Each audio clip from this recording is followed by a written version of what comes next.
चुनौती की पिछली कड़ी में हमने देखा कि कैसे उत्तराखंड के कई इलाके पलायन की मार झेल रहे हैं। आज हम गौर करेंगे उन वजहों पर, उन मुद्दों पर जो इस पलायन को बढ़ावा दे रहे हैं, और साथ ही जानेंगे कि इस हालात से जूझने के क्या उपाय हो सकते हैं।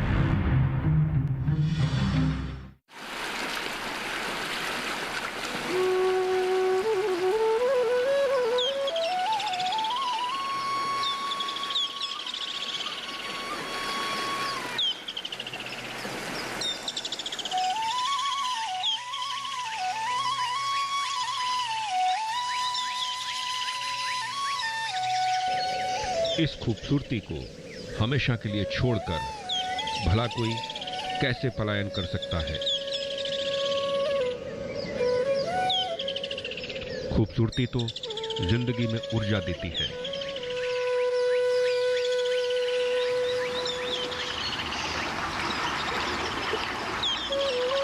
जीने के नए तरीके सिखाती है।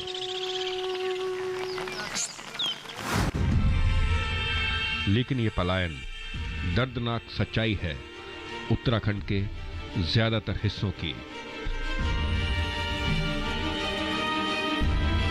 खासकर उन गांवों की जो मोटर मार्गों से दूर बसे हैं, जहां मूलभूत सुविधाओं की कमी इंसानी जज्बे को तोड़कर रख देती है। लेकिन पलायन सिर्फ एक जगह को छोड़कर जाने को ही नहीं कहते।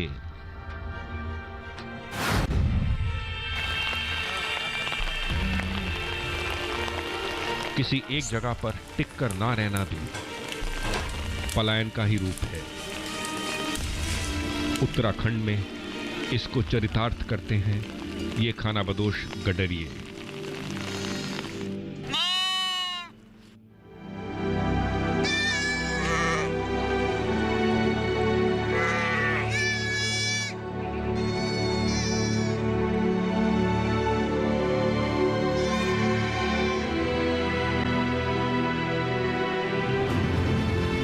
साल में 9 से 10 महीने ये लोग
आप कह सकते हैं कि उत्तराखंड के ये गडरिए हमेशा ही पलायन में रहते हैं।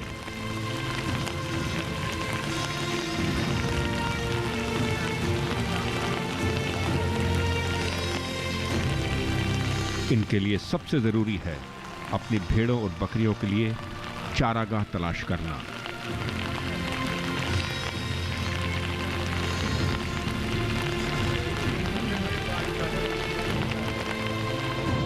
और फिर एक चारागाह से दूसरे चारागाह का सफर लगभग पूरे साल ये चलते ही रहते हैं।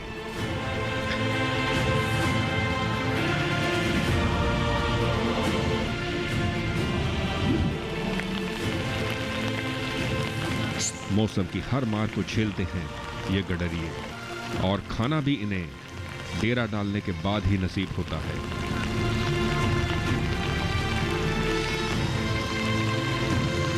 लेकिन इस कभी न खत्म होने वाले सफर से थक से गए हैं ये लोग।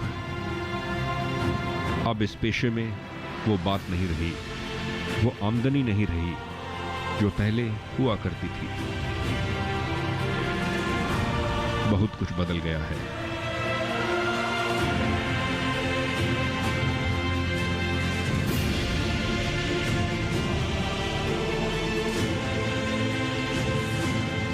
आप कहाँ से आ रहे हैं इसमें? अभी तो हम सर ये गर्मी हो रहा है, टनकपुर से वापिस हो रहे हैं तो पहाड़। टनकपुर से कब चले थे आप? मार्च। यानी 1 महीना हो गया आपको, और अब आप जा रहे हैं मुनस्यारी। हाँ सर। ये आपका काम है, इसमें किस तरह के कष्ट हैं आपको? कष्ट इसमें है सर, घास नहीं है बकरी को। पहले मुट्ठी में तो घास है, घास ही नहीं। अब जानवर हर जगह जानवर ही जानवर है। शेर तंग करता है। आते जाते 1-2 महीने में कम से कम कुछ नहीं तो 30-35 बकरी खा लेता है हमारा। तो ये काम आप बचपन से कर रहे हैं? हाँ सर, 7 साल से कर रहा हूँ मैं। 7 साल से। हाँ। अब आपका क्या उम्र है? उम्र हो गया सर मेरा 40-45 तक हो गया। अच्छा, तो आप बुग्यालों में भी जाते हो? हाँ सर, बुग्यालों में जाता हूँ हमेशा, बुग्यालों में। ये बताइए, आपके जो बच्चे हैं क्या वो भी इस काम को आगे जारी रखेंगे? नहीं रखेंगे सर वो। क्यों? बच्चे नहीं रखेंगे सर, आज के डेट में कोई नहीं रखेगा बच्चे। अब ऐसा क्यों? वो अब ये है ना सर, अब जमाना ही कुछ बदल गया है। लोग भाग और काम कर रहे हैं, ये जंगल में कौन पड़े रहेगा। अब जैसे बारिश में हम बाहर रह रहे हैं, बच्चे कैसे रहेंगे बाहर? ये पहले बुजुर्गों से ज़माने से ही कर रहे हैं, तो आगे बच्चे भी करे तो अच्छा ही काम फिर आगे लेकिन वो करेंगे नहीं। करेंगे नहीं सर, वैसे जमाने के हिसाब से नहीं करेंगे सर। पढ़े लिखे बच्चे कहाँ करेंगे? अब इनमें इनको ही बिक के हमने राशन भी खाना है, इनको ही बिक के हमने अपना बच्चे भी पालना है। आगे कैसे होगा सर? कहीं से सहायता ही नहीं मिला। तो जंगल में क्या है, यहाँ तो ना टाइम से खाना मिलता है, न टाइम से सोना मिलता है। यहाँ अब लगा लो सर, रात के 2 बजे से हम चलते हैं। चलते चलते कभी 12 भी बज जाता है अड्डे में पहुँचने में, कभी 8 भी बजे भी पहुँच। रात को चलते? रात में दिन में चलेंगे तो गाड़ी परेशान करता है सर। अभी जितना जानवर को संभालना है। मतलब आप रात को 2 बजे चलना शुरू करते हो? हाँ सर, 1 बजे खड़ा हुआ, घोड़े में ये सामान पैक किया सर, चल पड़े।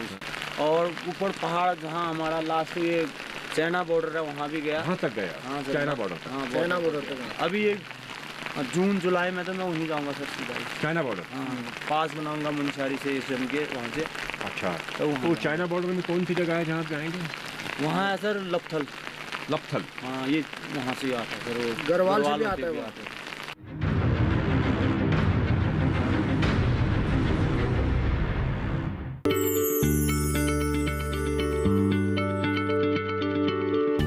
क्या आप किसी बीमारी से परेशान हैं? चाहते हैं डॉक्टर की सलाह? तो हम हैं आपके साथ। बताएंगे आपको जीने की राह। समस्याएं आपकी, समाधान देश के मशहूर विशेषज्ञों के। घर बैठे बात करें देश के जाने माने डॉक्टरों से। हमारे लाइव प्रोग्राम स्वस्थ किसान में हर शनिवार शाम 6 बजे से 7 बजे तक। आपकी जीवन शैली और जीने के अंदाज को टटोलता कार्यक्रम, जहां हर दर्द के हमदर्द होते हैं हम और पूछते हैं आपसे, कैसे हैं आप? कैसे हैं आप? कैसे हैं आप?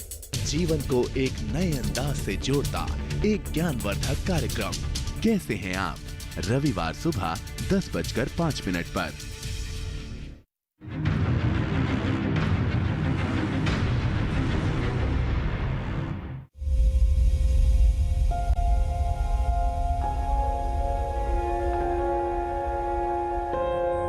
एक अनुमान के मुताबिक पूरे उत्तराखंड में 1100 से भी ज्यादा ऐसे गांव हैं जहां से पूरी आबादी ही पलायन कर चुकी है। इन गांवों में खेत बंजर में तब्दील हो चुके हैं।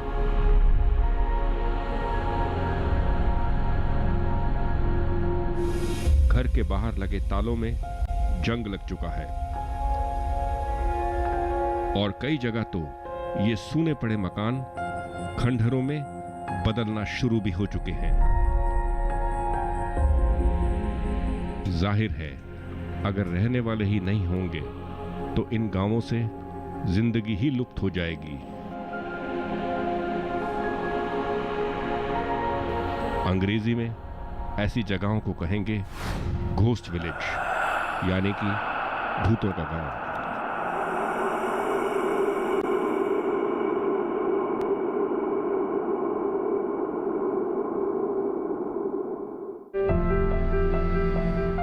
पलायन की पीड़ा झेलते ये गांव तो हैं ही, साथ ही इन खूबसूरत वादियों में कई ऐसे गांव भी हैं जहां से पलायन की प्रक्रिया लगातार जारी है। ऐसा ही एक गांव है लोहाकोट। यहां की करीब 30% आबादी पलायन कर चुकी है।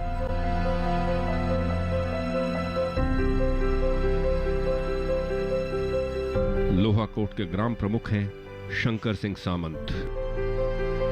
वो मानते हैं कि सरकार इस पलायन को रोकने की कोशिशें तो कर रही है, पर यहां रहने वालों की दिक्कतें भी तो पहाड़ जितनी ऊंची और बड़ी हैं। 20 से 30% या 35% आदमी यहाँ से माइग्रेशन हो चुका है। उसके लिए मेन कारण है कि सबसे पहले शिक्षा, जो नया पद्धति की शिक्षा चली है वो शिक्षा आजकल पुराने जो हिसाब से बदली हुई है, तो हर कोई आदमी आगे बढ़ना चाहता है। तो इस संबंध में पलायन का एक सबसे मुख्य कारण ऐसा ये है। दूसरा कारण है मेडिकल का, क्योंकि कोई छोटी सी बीमारी के लिए भी हमको यहाँ से 25 किलोमीटर जाना पड़ता है, वो भी कोई भी, और वहाँ जाके भी हम लोगों को ऐसी सुविधा नहीं है, जो कि यहाँ से भी कोई छोटा मोटा केस होगा उसको फिर हल्द्वानी भेजा पड़ता है। हल्द्वानी यहाँ पिथौर हमारे जो डिस्ट्रिक्ट का हॉस्पिटल है उसमें भी कोई ऐसी सुविधा नहीं है कि वो आदमी वहाँ उसका कोई ट्रीटमेंट हो सके। और कोई ऐसी बीमारियां जो है कि वहाँ स्पेशलिस्ट जो भी हर एक विभाग के होते हैं वो भी वहाँ अवेलेबल नहीं है। कंपटीशन का ज़माना है, कंपटीशन के ज़माने में यहाँ कोई सुविधा है नहीं, न कोई कोचिंग क्लासें यहाँ हो पाती हैं, और न कोई ऐसी शिक्षा का कोई वो होता है। जो पढ़े लिखे जो होते हैं वो आगे सेटल हो जाते हैं और यहाँ आना नहीं चाहता है। कोई डॉक्टर भी बहुत के डॉक्टर यहाँ जो हैं वो कोई लखनऊ बैठ जाता है, कोई हल्द्वानी बैठ जाता है, कोई देहरादून बैठ जाता है, मगर यहाँ रहना नहीं चाहता, क्योंकि सुविधा भी केवल यहाँ हवा और पानी का ही थोड़ा एक सुविधा है। और ये भी तो दिन पर दिन बदलता जा रहा है। पानी की समस्या भी रोज़ हो रही है, क्योंकि पानी की समस्या जो हम देख रहे हैं, पहले हमारे यहाँ पंचक्कियाँ चलती थी और तो हम 12 महीना पानी का अपना चक्की का आटा खाते थे। अभी क्या है कि पानी की इतनी कमी होगी कि कल मतलब आज से करीब 10 साल 20 साल के अंदर हम लोगों का घोर पानी का समस्या होने वाली, क्योंकि स्रोत ही सूखने लगे हैं। क्योंकि पहले तो जंगल हुआ करते, जंगलों का धुआं, अभी जंगल का धुआं तो अभी कुछ साल से बंद है, क्योंकि सरकार ने गैस का बंदोबस्त कर रखा है, तो इसलिए थोड़ा वो है। मगर पानी की समस्या होने वाली है, जो कि 20 साल के अंदर हम लोगों को एकदम एक लड़ाई हमने पानी की लड़नी पड़ेगी। उत्तराखंड के लगभग हर जिले की यही कहानी है, लेकिन ऐसा भी नहीं कि यही इसकी तय नियति है।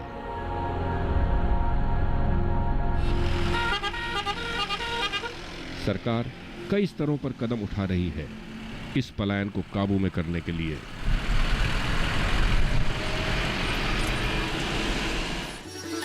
जैसा कि अल्मोड़ा के पास ही इस मनमोहक बेरी नाग में पलायन से निपटने की काफी तैयारियां प्रशासन ने कर रखी हैं।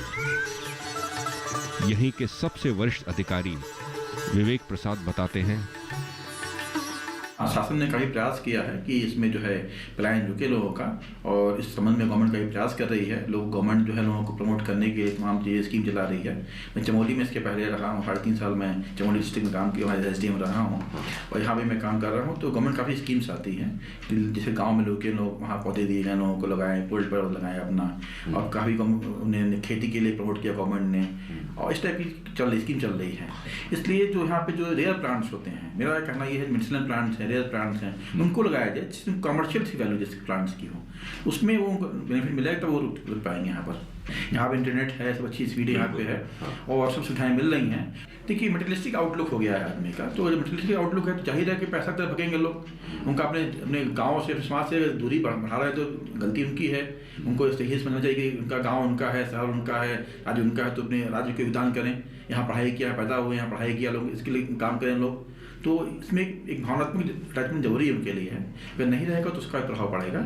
और मेरा ये गवर्नमेंट यही प्रयास कर रही है कि डॉक्टर्स यहाँ रुकें, टीचर रुकें यहाँ पर, उनकी काफ़ी इंसेंटिव दे रही है उन लोगों को। अच्छा। और काफ़ी अच्छी इंसेंटिव दे रही है डॉक्टर्स को भी, टीचर्स को भी कि रुकें यहाँ पर, और कुछ सफलता मिल रही है इस पर, और प्रयास की आवश्यकता है, सफलता जरूर मिलेगी सरकार को इसमें।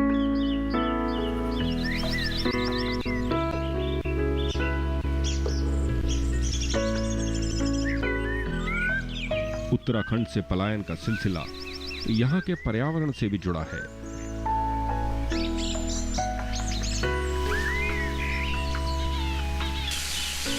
इसका सबसे स्पष्ट उदाहरण है यहाँ के सूखते जा रहे जल स्रोत। कम पानी का खमियाजा यहाँ के किसानों को भुगतना पड़ रहा है।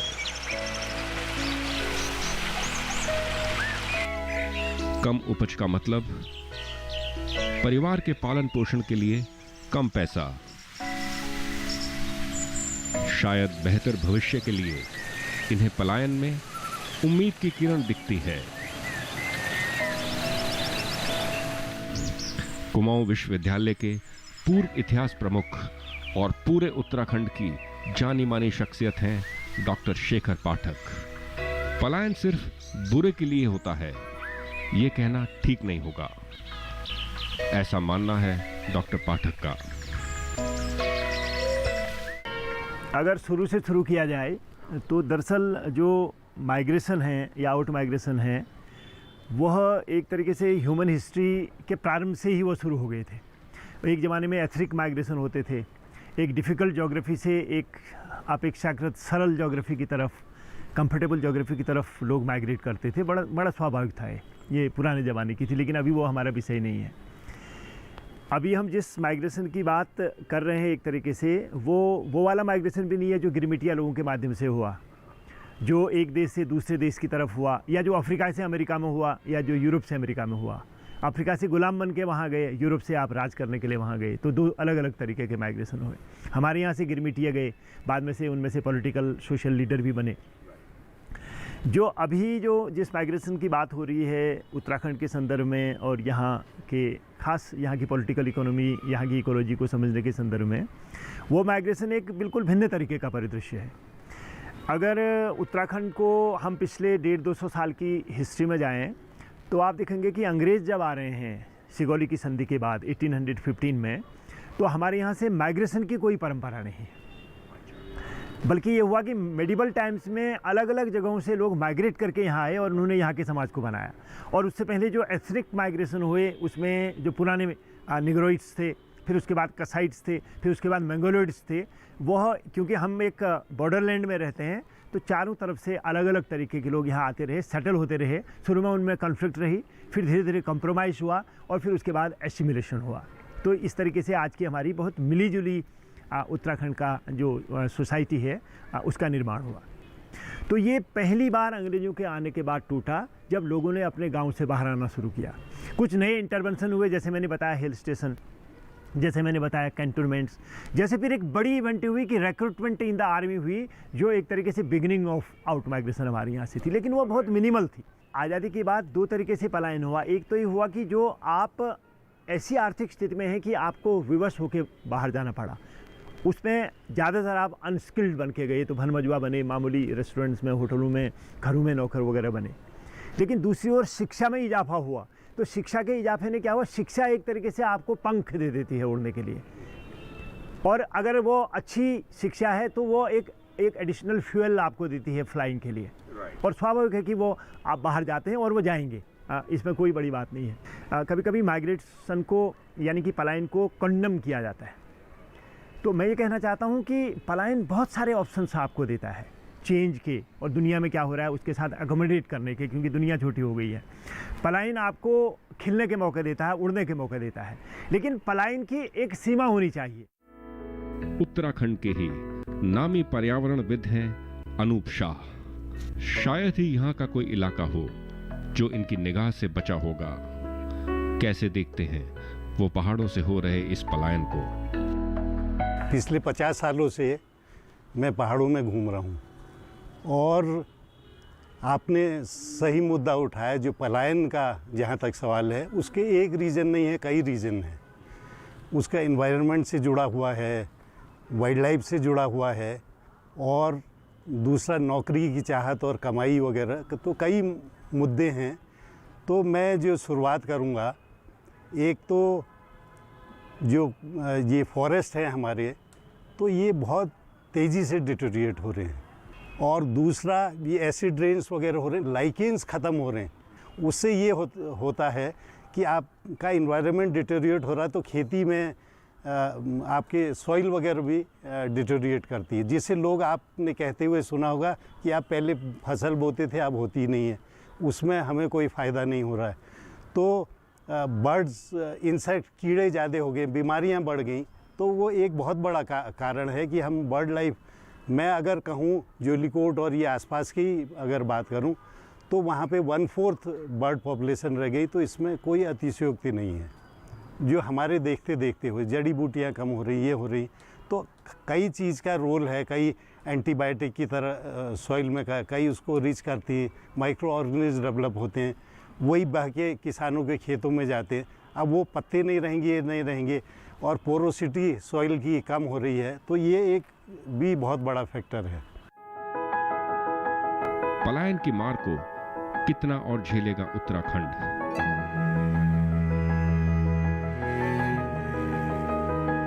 हालांकि इसे रोकने के प्रयास तो किए जा रहे हैं, पर इस सवाल का जवाब फिलहाल तो मिलता दिख नहीं रहा।